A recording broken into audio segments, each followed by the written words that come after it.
बिस्मिल्लाहिर्रहमानिर्रहीम। अस्सलाम वालेकुम नाज़रीन, कैसे हैं आप सब? खैरियत से हैं नाज़रीन? आज मैं बहुत ही बेहतरीन एक नुस्खा लेकर आया हूँ। ये ख़ासकर उन मर्द हज़रात के लिए है जिनको मर्दाना कमज़ोरी की इंतहा है। इसके अलावा ये ख़ासकर उनके लिए जिनके यहाँ बच्चे पैदा नहीं हो रहे, मतलब जिनके स्पर्म्स बहुत कम हैं, मतलब जिनको एज़ोस्पर्मिया का मसला है या कि जिनको एलिगोस्पर्मिया का मसला है, ये उनके लिए बहुत ही ख़ास नुस्खा है।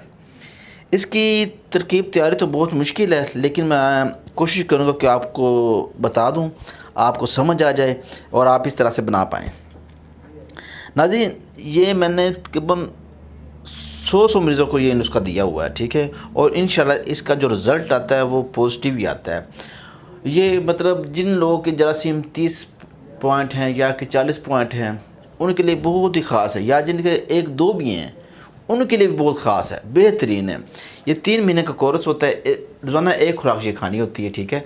तो एक खुराक खाने से इंशाअल्लाह ताला आपका ये मसला 3 महीने में, 2 महीने में बिल्कुल ठीक हो जाए। जिनके जरासीम 40 पॉइंट है उनके इंशाअल्लाह ताला 2 महीने में मुकम्मल हो जाएगा ये कोर्स, और वो साहिब औलाद हो जाएंगे। और जिनके जरासीम 1 या 2 हैं उनको ये 3 महीने मेडिसिन खानी होगी और इंशाअल्लाह वो साहिब औलाद हो जाएंगे। तो नाज़रीन, आइए आपको नुस्खे की पहचान करवा दूँ।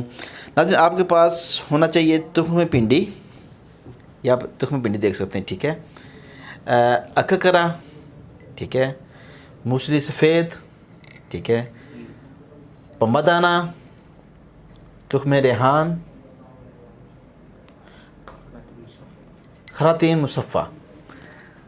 इन तमाम चीज़ों को अगर आप ब्रेक करते हैं तो आपके पास एक बेहतरीन सफ़ूफ़ बन जाएगा। उस सफ़ूफ़ की मकदार खुराक होगी रात को खाना खाने के तकरीबन 2 से ढाई घंटे बाद ये आप इस्तेमाल करेंगे, ठीक है। इसको इस्तेमाल करने का तरीक़ाकार ये है कि दूध हो नीम गर्म, ठीक है, उसके अंदर आप छिलका इसबगोल डालें, छिलका इसबगोल डाल के आप 1 घंटा रख दें। उसके बाद इस नुस्खे का जो सफ़ूफ़ होगा वो आप तकरीबन आधा चम्मच खाएँगे। इंशाअल्लाह ताला बाफ़ज़ल खुदा अल्लाह पाक को मंजूर हुआ तो आप साहिब औलाद हो जाएंगे। वो मर्द हज़रात जो ये नुस्खा तसल्ली के साथ घर पे नहीं बनवा सकते, वो हमारे दुआखाने से बना बनाया नुस्खा मंगवाना चाहें तो हमें इस दिए गए नंबर पर कॉल भी कर सकते हैं।